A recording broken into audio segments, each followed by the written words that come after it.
En esta charla vamos a conversar sobre tuberías y accesorios HDPE y sus principales métodos de instalación. El contenido de la charla inicia con una pequeña introducción a las tuberías HDPE, su normativa de fabricación, vamos a aprender a leer la tabla de espesores de tuberías y los principales métodos de instalación.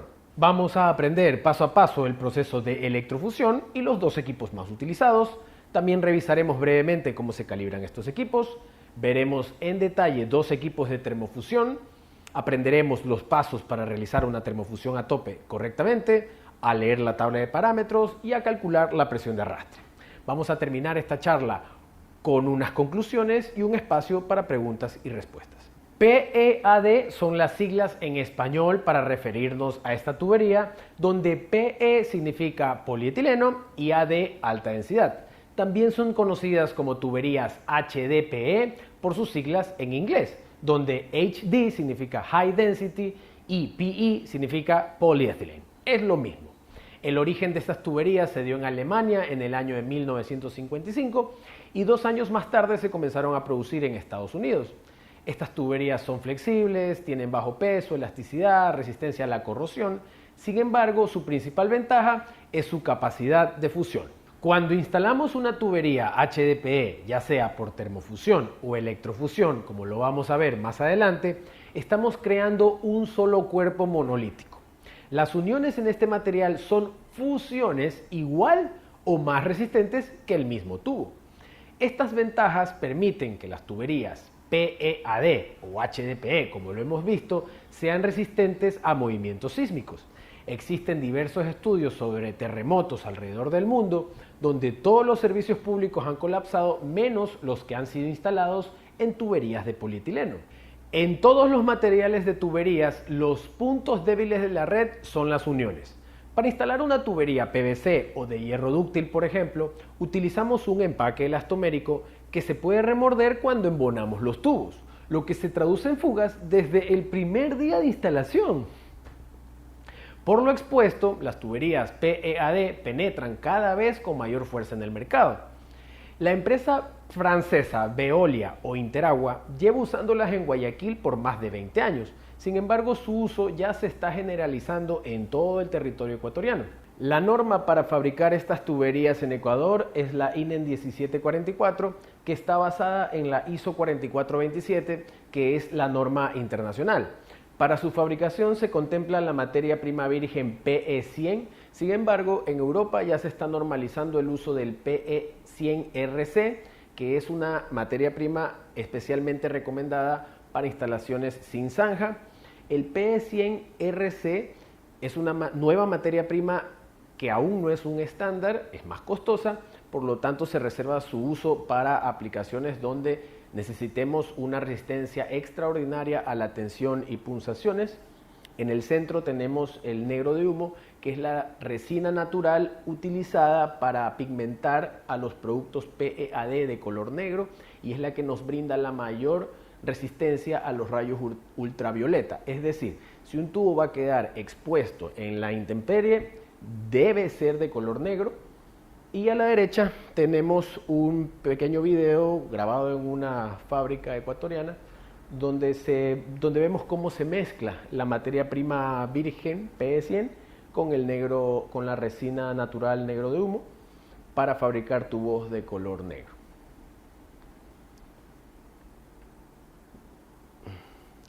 Los diámetros de fabricación van desde 16 hasta 2000 milímetros y las presiones de trabajo pueden llegar hasta 25 bar, que equivalen a 362 libras aproximadamente. Aquí tenemos la tabla de espesores disponibles por cada diámetro.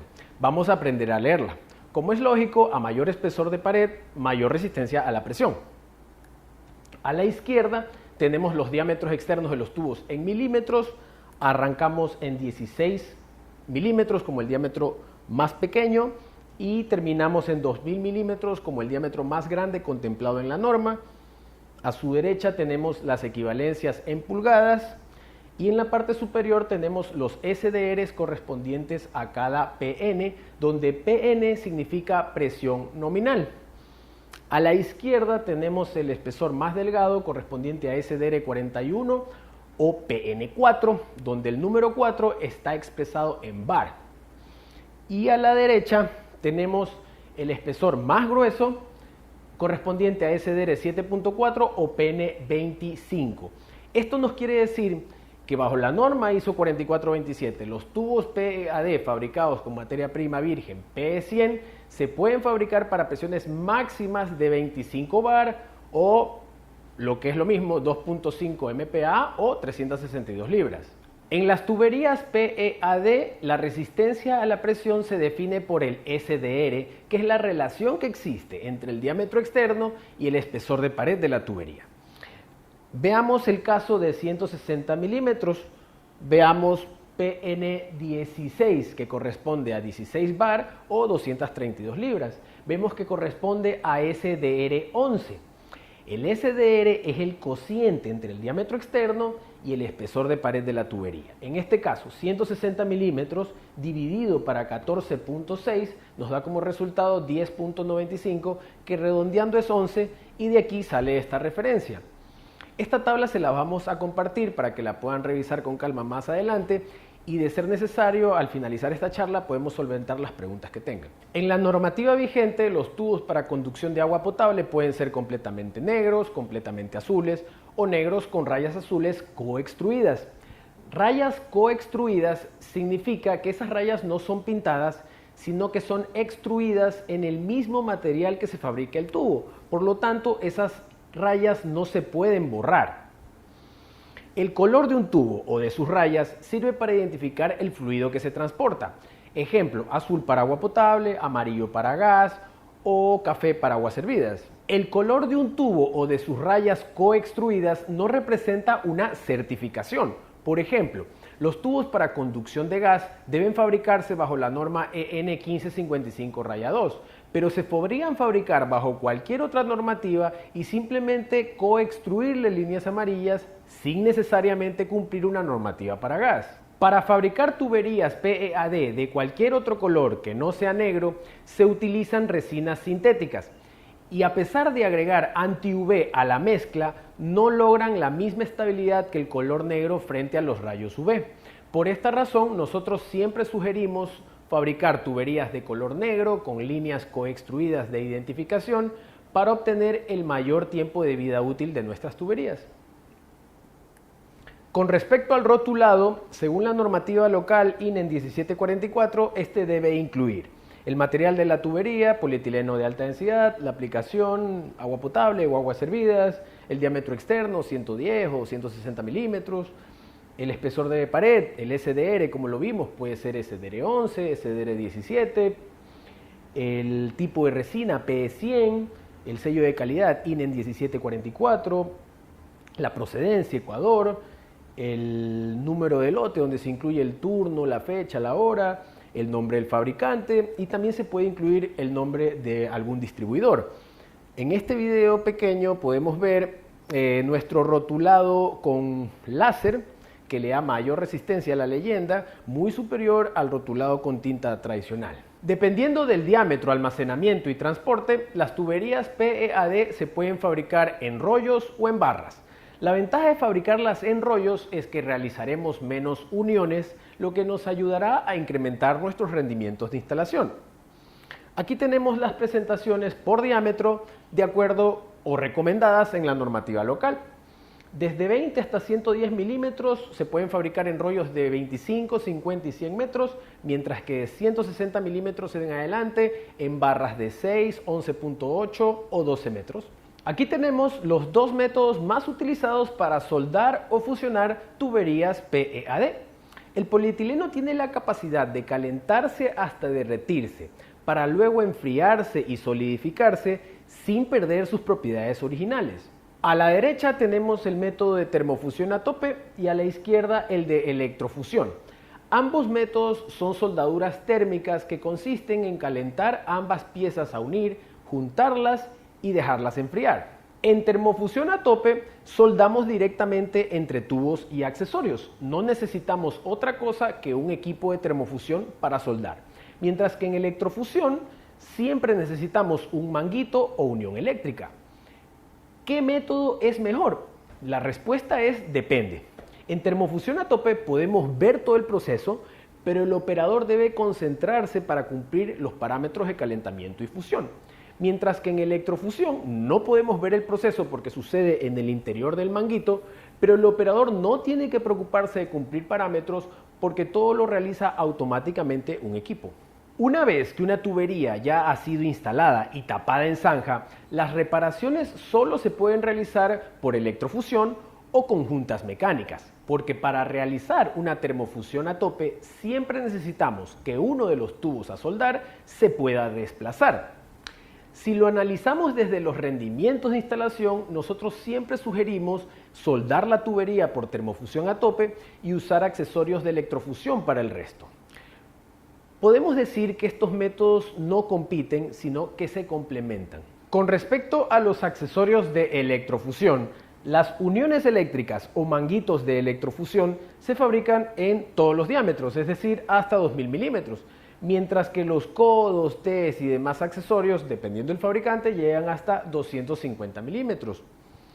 Con respecto a los accesorios lisos para termofusión a tope, se fabrican igual, dependiendo del fabricante, hasta 250 milímetros y sus extremos pueden ser soldados directamente a tubos y accesorios sin requerir nada más.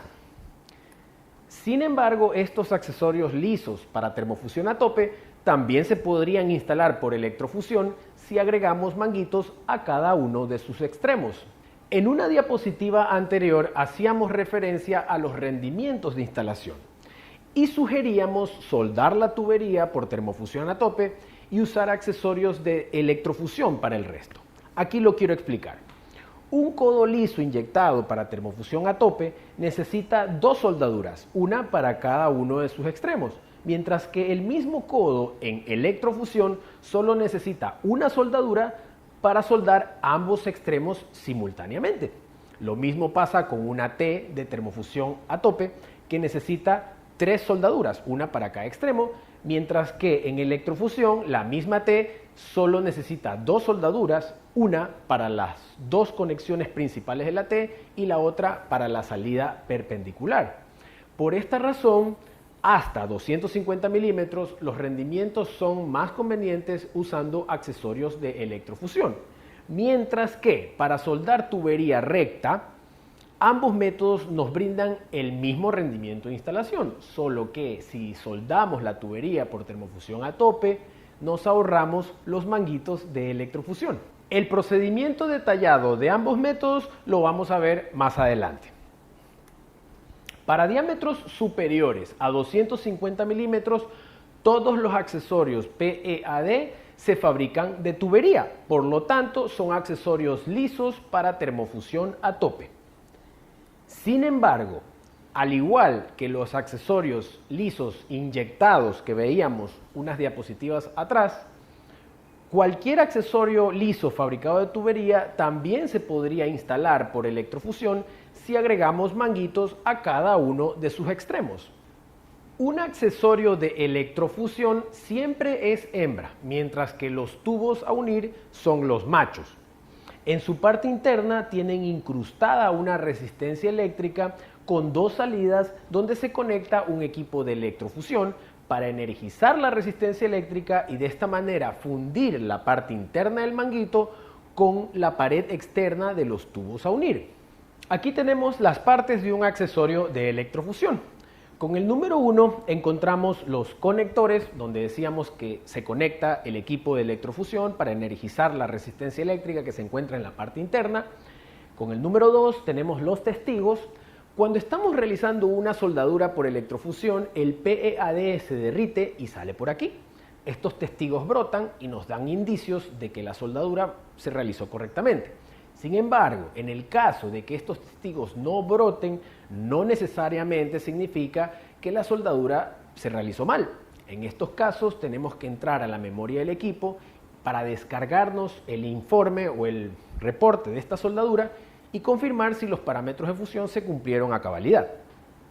Con el número 3 encontramos en relieve los parámetros y las características de este accesorio. Y con el número 4 tenemos una etiqueta donde también encontramos los parámetros del accesorio en 3 presentaciones que podemos elegir para que el equipo reconozca cada accesorio en particular. Esta es la etiqueta de un accesorio de electrofusión, donde encontramos los parámetros de fusión en 3 presentaciones. La primera se encuentra en la parte superior del código de barras. En este ejemplo vemos que este accesorio necesita 150 segundos a 39.5 voltios para fusionarse y un tiempo de enfriamiento de 30 minutos. La segunda forma de leer un accesorio de electrofusión es leyendo este código de barras mediante el escáner del equipo de electrofusión. Y la tercera forma es ingresando manualmente este código numérico al equipo de electrofusión. Para ahorrar tiempo en la instalación, lo práctico es leer los códigos de barras. Las otras 2 formas manuales de reconocer un accesorio de electrofusión normalmente se utilizan cuando tenemos un problema con el escáner o si la etiqueta se nos llegase a perder. En el caso de extraviar la etiqueta, recordemos que los parámetros de fusión para el ingreso manual también se encuentran en relieve en el cuerpo del accesorio. Aquí tenemos los equipos de electrofusión más utilizados. Los rangos de trabajo en los equipos de electrofusión son amplios, pero no se recomienda soldar en los límites. Por ejemplo, el Electralite es un equipo que nos sirve para soldar desde 20 hasta 160 milímetros. Pero si tenemos que soldar todo el día 160 milímetros, este modelo se nos podría sobrecalentar. En estos casos, lo ideal sería irnos por un Electra 315 para soldar en la franja media del equipo. El Electralite es el equipo más liviano del mercado y tiene todo lo necesario. Incluye sus conectores universales de 4 a 4.7 milímetros. Son universales porque sirven para soldar cualquier tipo de accesorio sin importar su marca. También incluye su escáner para leer los códigos de barras de los accesorios de electrofusión y una paleta de raspado manual que hasta 160 milímetros es suficiente. Más adelante vamos a ver que en este procedimiento necesitamos raspar los tubos a soldar. Y la memoria interna del equipo tiene una capacidad para 325 ciclos de soldadura que se pueden imprimir utilizando una impresora externa o que también se pueden descargar en formato PDF utilizando una memoria USB o un pendrive, como lo llevamos acá. Las mordazas plateadas que vemos en la parte inferior del manguito en esta fotografía corresponden a un alineador, que es una herramienta que se vende por separado. Sirve para soldar polietileno de alta densidad, polipropileno y polipropileno random. Se la puede pedir para 110 o 220 voltios. La potencia total absorbida por este equipo es de 1300 watts, por lo que se recomienda utilizar un generador mínimo de 3.5 kVA.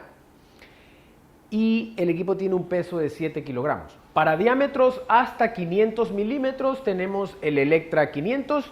El soporte tubular plateado que vemos aquí en la fotografía sirve como protección, como agarradera y para enrollar los cables de alimentación. De igual forma, sus conectores son universales, se incluye el escáner, además de las 2 funciones para ingresar los datos manualmente. Tiene el mismo puerto USB para imprimir o descargar los reportes de soldaduras.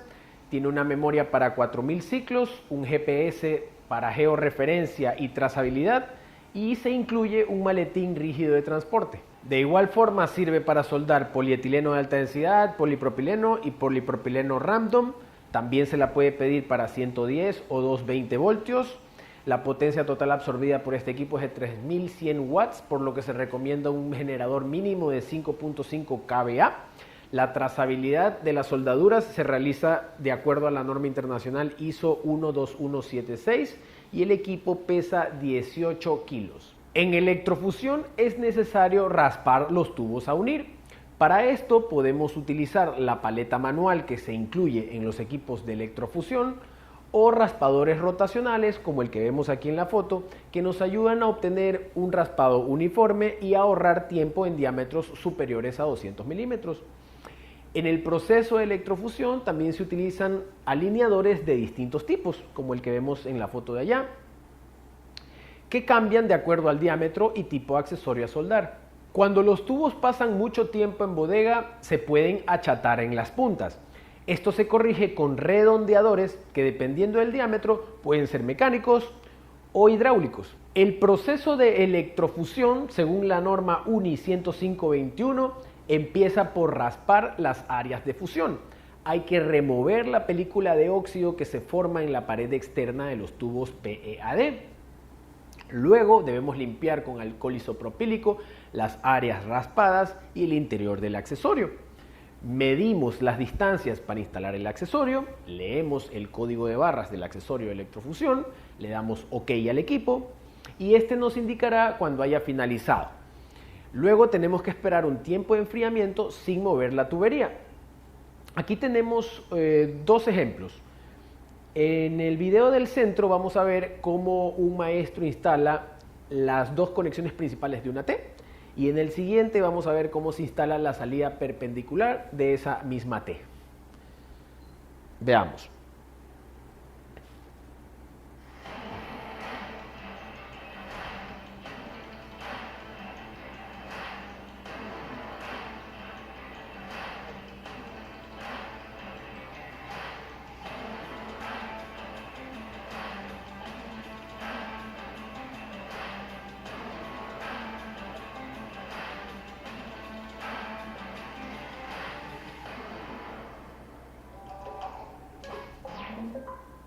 Y el siguiente.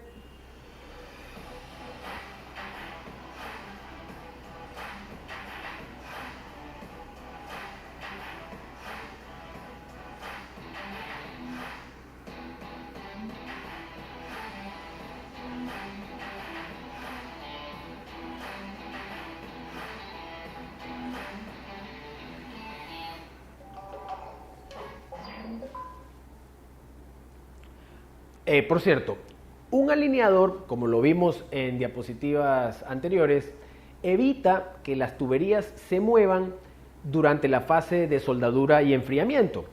En este caso, la tubería está fija tapada en zanja, lo que nos permite trabajar sin alineador. También sucede cuando tenemos espacios reducidos. A ver, lo ideal es usar un alineador, pero lo realmente importante es que el operador garantice que los tubos no se muevan durante todo el proceso. La calibración de un equipo de electrofusión sirve para comprobar que los valores de corriente y voltaje que proporciona un equipo sean los correctos. De lo contrario, ajustarlos y así garantizar que las soldaduras se realicen dentro de los parámetros adecuados. En el proceso de calibración también se comprueba que el teclado y el escáner funcionen correctamente.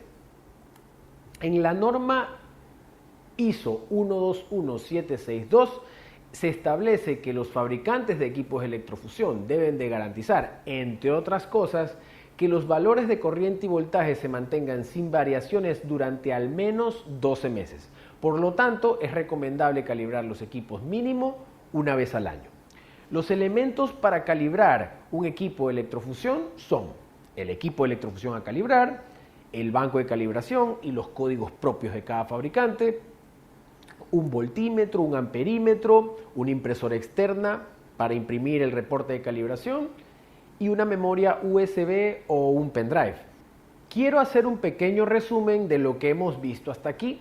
Al principio de esta presentación revisamos las características, normas de fabricación y todo lo referente a las tuberías y accesorios PEAD. Luego hablamos de los dos principales métodos de instalación, el de electrofusión que acabamos de ver, y ahora vamos a entrar a revisar la termofusión a tope, que es el método más utilizado, por consecuencia el método más experimentado para soldar tuberías HDPE. En este método, uno de los tubos o accesorios a soldar se debe desplazar para soldarlo al otro tubo o accesorio que se encuentra fijo. A medida que vamos soldando podemos ir bajando la tubería a la zanja, incluso ir tapando, pero siempre el tubo nuevo a fusionar debe estar libre para que pueda ser desplazado y soldarlo. Si las tuberías ya están enterradas y ambos extremos quedaron fijos, ya no podríamos soldar bajo este método. Con respecto a los equipos para soldar por este método, todos los equipos de termofusión a tope tienen un carrete dividido en dos partes, una fija y una móvil. La parte móvil desplaza a uno de los tubos para soldarlo con el tubo que se encuentra en la parte fija. En esta presentación vamos a ver dos modelos, el Delta 160M para soldar hasta 160 milímetros y el Delta 500 para soldar hasta 500 milímetros. Todos estos son los modelos más sencillos y necesitan un generador de energía para funcionar. Sin embargo, debemos considerar que existen equipos con generador eléctrico y orugas incorporadas que nos ayudan a mejorar los rendimientos de instalación, y también equipos de control numérico o CNC que minimizan el error que un operador pueda cometer para cumplir estrictamente los parámetros de una termofusión a tope. El Delta 160M es el equipo manual más pequeño y sirve para soldar tuberías desde 32 hasta 160 milímetros. Su carrete alineador solo tiene dos mordazas, una fija y una móvil, que es desplazada manualmente con la fuerza que aplique el operador con sus brazos. Los componentes de este equipo son el carrete alineador de dos mordazas, un elemento térmico con dispositivo de control de temperatura, el taladro refrentador y un soporte metálico para alojar el elemento térmico y el taladro. Hasta 200 milímetros, la norma ISO 21307 nos permite que la presión de fusión sea a pulso del operador. El control es visual, procurando el grosor correcto de los labios de soldadura, permitiendo que estos se asienten sobre el lomo del tubo, terminando su ciclo.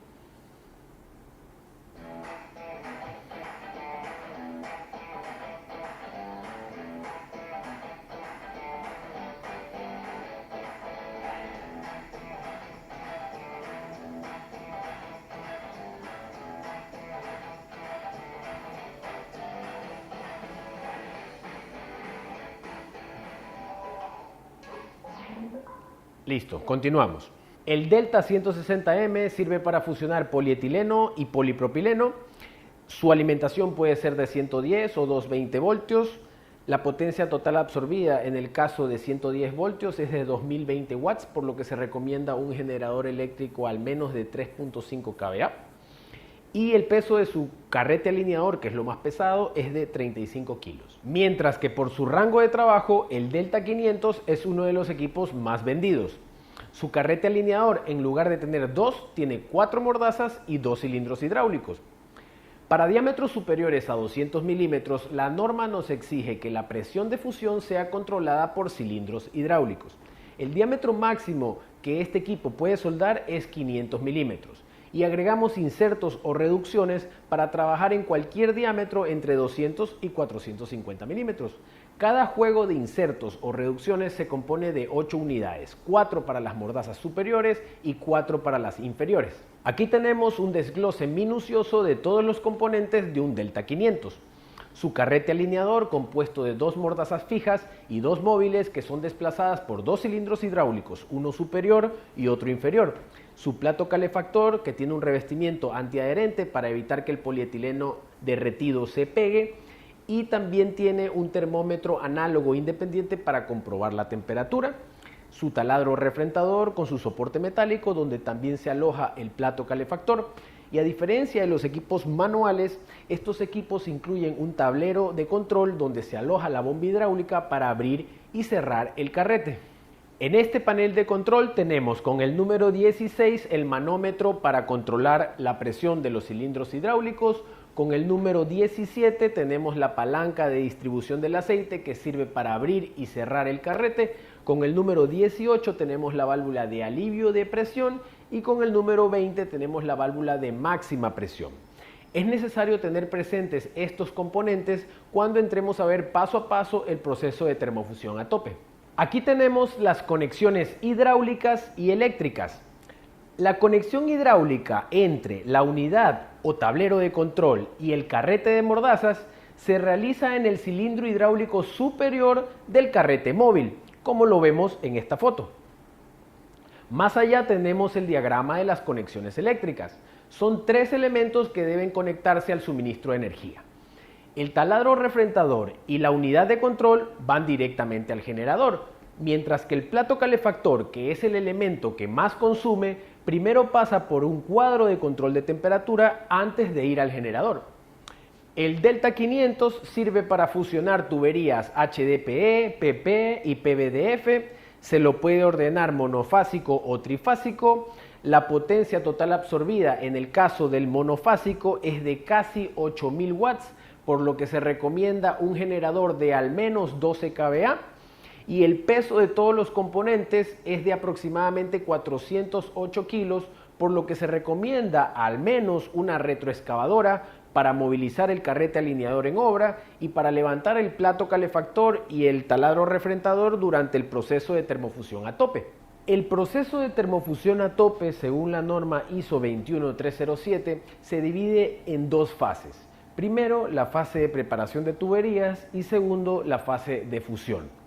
Normalmente todo el proceso se lo entiende como uno solo, pero por motivos ilustrativos a nosotros nos gusta separarlo en estas dos fases para poder hacer énfasis en los puntos claves. La fase de preparación de tuberías comprende todo lo necesario para montar los tubos en el equipo de termofusión, limpieza y alineación, mientras que la fase de fusión es lo concerniente a los tiempos y temperaturas para calentar la tubería y la presión que debemos utilizar para realizar la fusión. Todo esto de acuerdo al diámetro y espesor de pared de cada tubo. Veamos un video corto de un proceso de termofusión a tope completo y yo les voy a indicar la parte donde termina la fase de preparación de tuberías, que es donde empieza la fase de fusión.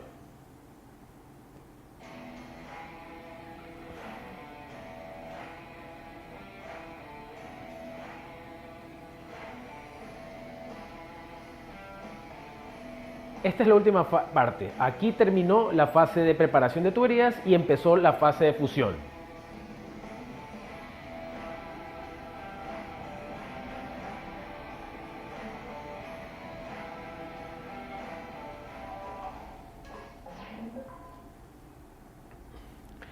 Ahora quiero que nos concentremos en la fase de preparación de tuberías. Para esto hemos separado el mismo video en las dos fases.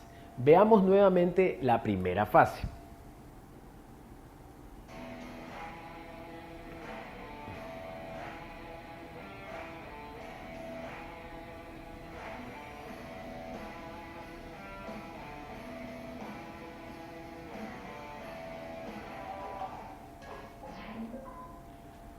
Como podemos ver, la primera fase de preparación de tuberías inicia por alinear los tubos a soldar utilizando las mordazas del carrete alineador.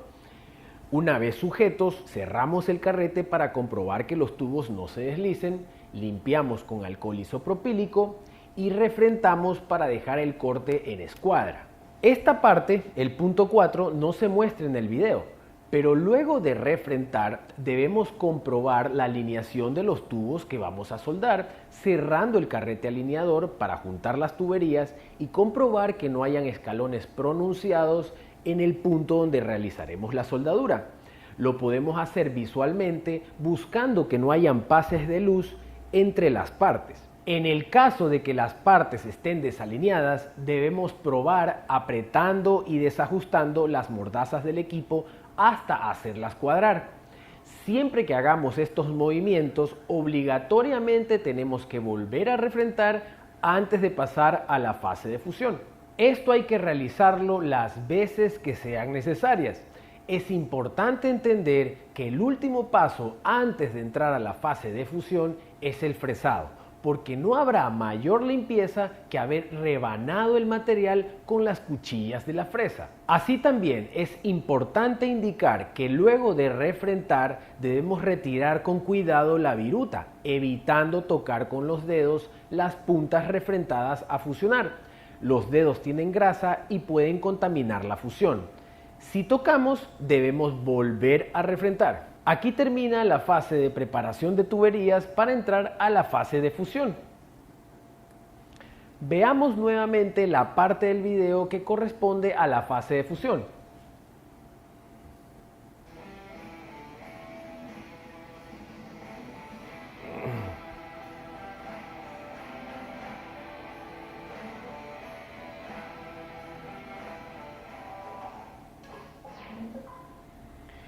Como podemos ver, esta fase inicia por abrir el carrete alineador para introducir el plato calefactor. Lo cerramos y aplicamos presión con los tubos hasta formar un reborde del tamaño que nos indique la tabla de parámetros. Bajamos la presión a 0, dejando a los tubos en contacto con el plato calefactor sin presión el tiempo que nos indique la misma tabla de parámetros. Al cumplirse el tiempo de calentamiento, abrimos el carrete, retiramos el plato calefactor y cerramos nuevamente el carrete hasta juntar las puntas derretidas. Aquí tenemos que mantenerlo el tiempo y la presión que nos indique la misma tabla de parámetros. Luego retiramos el equipo y esperamos sin mover bruscamente la tubería el tiempo de enfriamiento que nos indique la norma o esta tabla de parámetros. Es clave aprender a leer la norma o esta tabla de parámetros para soldar con equipos electrohidráulicos. Las tablas de parámetros son necesarias para la fase de fusión. Aquí tenemos un ejemplo con la tabla del Delta 500. En equipos manuales como el Delta 160M que vimos, estas tablas solo nos sirven para identificar los tiempos de calentamiento, porque la presión se aplica manualmente. En esta parte que he señalado con un recuadro azul, debemos encontrar los datos de la tubería que vamos a soldar. En este caso hemos tomado como ejemplo 200 milímetros SDR17. En la columna señalada con el número 1 encontramos la temperatura en grados Celsius que debe alcanzar el plato calefactor. Podemos apreciar que el rango de temperatura es amplio. Yo recomiendo trabajar en un punto medio, pero esto depende de la temperatura ambiente. Consideremos que siempre antes de iniciar debemos hacer al menos una soldadura de prueba para definir la temperatura con la que vamos a trabajar. La columna número 2 nos indica la presión de precalentamiento, en este caso 5 bar. Esta es la presión que debemos aplicar cuando por primera vez juntamos los tubos contra el plato calefactor hasta formar el reborde. La columna número 3 nos indica que este reborde, en el caso de 200 milímetros SDR17, debe tener aproximadamente 1.7 milímetros. En este momento bajamos la presión a 0 y dejamos a los tubos en contacto con el plato calefactor sin presión por 131 segundos, como lo indica la columna 4. Mientras que la columna 5 nos indica que una vez que se hayan cumplido los 131 segundos, tenemos 5 segundos para abrir el carrete y remover el plato calefactor. Luego, la columna 6 nos indica que tenemos otros 7 segundos para cerrar nuevamente el carrete y alcanzar la presión de fusión. Mientras que la columna 7 nos indica que la presión de fusión para este diámetro y espesor de pared es de 5 bar. La columna número 8 nos indica que debemos esperar 15 minutos con la presión de fusión de 5 bar. Y por último, la columna número 9 nos indica que debemos esperar otros 15 minutos de enfriamiento. El tiempo de enfriamiento se debe cumplir fuera de la máquina de termofusión, evitando mover la tubería bruscamente. Un dato importante es que a los 5 bar, que en este caso hemos utilizado para el precalentamiento y fusión, le debemos agregar la presión de arrastre. Pero, ¿qué es la presión de arrastre? La presión de arrastre es la mínima presión necesaria para que el carrete móvil se logre desplazar cargando el tubo o el accesorio a ser fusionado. Es lógico, la presión de fusión es la presión que necesita el PEAD para fusionarse. Pero el carrete móvil del equipo de termofusión necesita hacer una fuerza adicional para cargar el tubo o el accesorio a fusionar. Si no la agregamos, esta presión de arrastre se estaría descontando de la presión de fusión y estaríamos soldando a menos presión de la que nos indica la norma. Por esta razón, debemos calcularla y agregarla. Para calcular la presión de arrastre, primero abrimos completamente el carrete moviendo hacia arriba la palanca de distribución de aceite. Cerramos completamente la válvula de alivio de presión y abrimos por completo la válvula de alta presión. Luego intentamos cerrar el carrete tirando hacia abajo la palanca de distribución de aceite, pero el carrete no se va a cerrar porque tenemos abierta la válvula de alta presión. En este momento comenzamos a cerrar lentamente esta válvula manteniendo hacia abajo la palanca de distribución de aceite, intentando cerrar el carrete. En el momento exacto, cuando el carrete móvil se empiece a desplazar, nos fijamos en la presión que marca el manómetro y la anotamos. Esta es la presión de arrastre. Si la presión de arrastre nos da 3 bar, entonces el precalentamiento y la fusión, en este ejemplo, no se hacen a 5, sino a 8 bar. La presión de arrastre debe ser calculada para cada fusión siempre que cambiemos el tubo o el accesorio que montemos en el carrete móvil. Aquí tenemos otro ejemplo. En este caso, los tubos ya fueron montados en las mordazas del carrete alineador y ya se comprobó que no hay deslizamientos.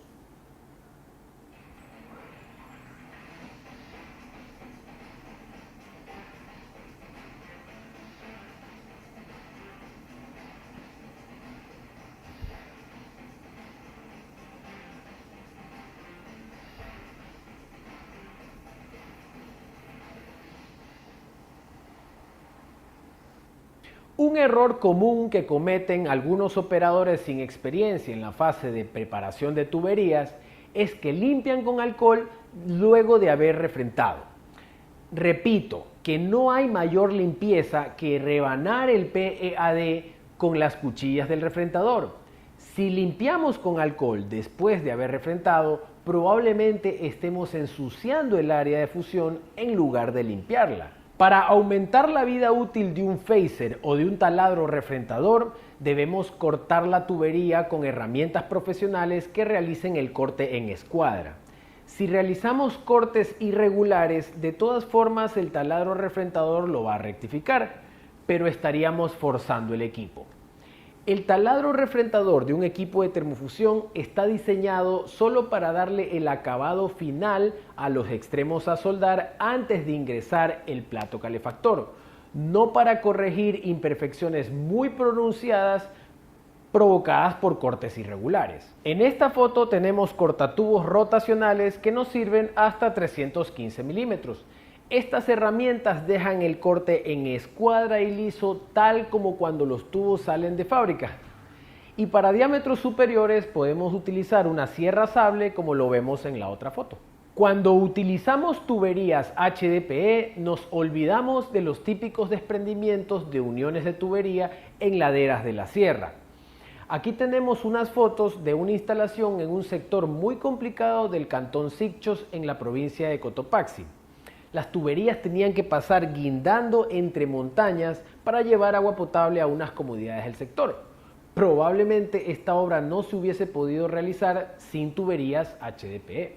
De igual forma, con el HDPE nos olvidamos de roturas en tuberías por tráfico pesado.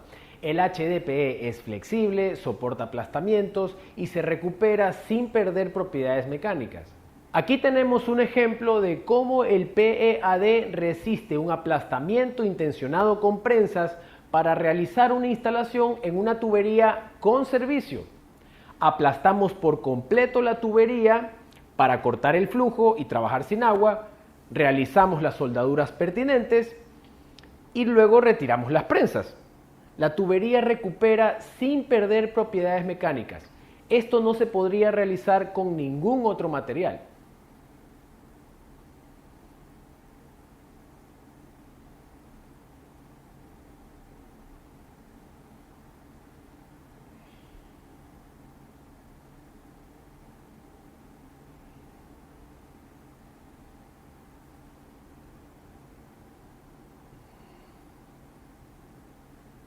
Y antes de entrar a un espacio para preguntas y respuestas, quiero finalizar esta charla con unas reflexiones.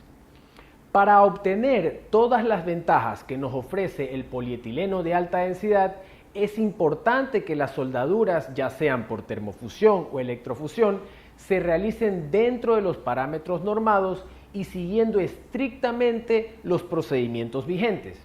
Para que un sistema en HDPE quede bien instalado, debemos contar con tuberías y accesorios que cumplan la norma internacional ISO 4427 o sus equivalentes y con maestros soldadores certificados con suficiente práctica y experiencia. No debemos olvidar que todo este aparente esfuerzo que no sería necesario para instalar materiales tradicionales como por ejemplo el PVC, se recupera al obtener sistemas de tuberías sin fugas ni filtraciones. Tenemos que pensar en que no es posible que sigamos instalando sistemas de tuberías que fuguen desde el día 1 de la instalación.